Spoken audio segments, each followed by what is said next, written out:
Air India বিমানের ভয়াবহ দুর্ঘটনা। 12 জুন 2025 ভারতবর্ষের ইতিহাসে এক ভয়াবহ সকাল। এয়ার ইন্ডিয়ার একটি যাত্রীবাহী বিমান আহমেদাবাদের আকাশে ওড়ার সাথে সাথেই ভেঙে পড়ল। আর এই দুর্ঘটনায় প্রাণ গেল 240 জনেরও বেশি মানুষের, এবং বেঁচে ফিরলেন মাত্র একজন। আর জানব এই মর্মান্তিক ঘটনা সম্পর্কে কিছু তথ্য। ফ্লাইটের নাম AI-171 বিমান, বোয়িং 7878 ড্রিমলাইনার। এই ফ্লাইটটি আহমেদাবাদ থেকে লন্ডনের স্ট্যাটউইক বিমানবন্দরের দিকে রওনা দিয়েছিল। প্লেনটিতে ছিল 230 জন যাত্রী ও 12 জন ক্রু সদস্য। উড়ানের 36 সেকেন্ডের মধ্যে ঘটে যায় বিপর্যয়। বিমানটি উড়েই ভেঙে পড়ে এবং ধাক্কা মারে আহমেদাবাদের BJ মেডিকেল কলেজের ছাত্রাবাসে। এই দুর্ঘটনা ঘটার সাথে সাথে বিমানের নিচের অংশে আগুন ধরে যায়। তারপরে ঘটে বিশাল বিস্ফোরণ, সঙ্গে সঙ্গে ধোঁয়ায় ঢেকে যায় চারিদিক। স্থানীয় মানুষজন, ছাত্রছাত্রীরা আতঙ্কে দৌড়াতে শুরু করে। এই দুর্ঘটনা ঘটার 3 থেকে 4 মিনিটের মধ্যে উদ্ধারকারী দল উদ্ধার কার্য শুরু করে দেয়। বিমানে আগুন লেগে যাওয়ার জন্য বিমানে থাকা 242 জনের মধ্যে 241 জন নিহত হন। একজন যাত্রী, যার নাম বিশ্বাস কুমার রমেশ, তিনি একমাত্র বেঁচে ফিরেছিলেন। প্লেনের 11A নম্বর সিটে তিনি ছিলেন।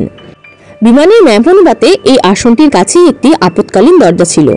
এই আপৎকালীন দরজার পাশেই তিনি ছিলেন বলে প্রাণে বেঁচে গিয়েছিলেন। এবারে কথা হচ্ছে কি কারণে দুর্ঘটনাটি ঘটল। তদন্তে উঠে এসেছে বিমানটিতে যান্ত্রিক সমস্যা ছিল। বিমানটিতে এমার্জেন্সি পাওয়ার সিস্টেম RAT হয়তো অ্যাক্টিভেট হয়ে গিয়েছিল। যখন দুটি ইঞ্জিন বিকল হয়ে যায় তখন এই RAT অ্যাক্টিভেট হয়ে যায়। আকাশে ওড়ার কিছুক্ষণের মধ্যেই বিমানটি মে ডে সিগন্যাল দিয়েছিল। এরপর বিমানটি থেকে আর কোনো সাড়া পাওয়া যায়নি। এমনও হতে পারে টেক অফের সময় ফ্ল্যাপ বা ল্যান্ডিং গিয়ার ঠিক মতন কাজ করেনি। ব্ল্যাক বক্স উদ্ধার করে বিস্তারিত তদন্ত চলছে। DGCA বোয়িংয়ের আন্তর্জাতিক তদন্তকারী সংস্থা বিষয়টি খতিয়ে দেখছেন। এয়ার ইন্ডিয়ার CEO জানান, একটিও বিমান উড়বে না যদি সেটা 100% নিরাপদ না হয়। দোষীদের বিরুদ্ধে ব্যবস্থা নেওয়া হয়েছে। 3 জন শীর্ষ কর্মকর্তা বরখাস্ত হয়েছেন। অনেক ফ্লাইট বাতিল বা দেরিতে ছাড়ছে, কারণ পুরো ড্রিমলাইনার সিরিজ এখনও পর্যালোচনার আওতায় রয়েছে। এই দুর্ঘটনায় প্রাণ হারিয়েছেন মেডিকেল কলেজের MBBS ছাত্ররাও। আহত হয়েছেন বহু নিরীহ মানুষ। এমনকি এক প্রেগনেন্ট দম্পতিও ছিলেন যাত্রীর তালিকায়, যারা ব্রিটেনে যাচ্ছিলেন চিকিৎসার জন্য। এই দুর্ঘটনা আবারও মনে করিয়ে দিল, বিমান নিরাপত্তা কেবল প্রযুক্তি নয়, বরং প্রতিটি প্রাণের নিরাপত্তা। এই দুর্ঘটনা যেন আর কখনোই না ঘটে। আমরা যারা বেঁচে আছি তাদের দায়িত্ব এই সত্যিটা জানানো এবং শিক্ষা নেওয়া।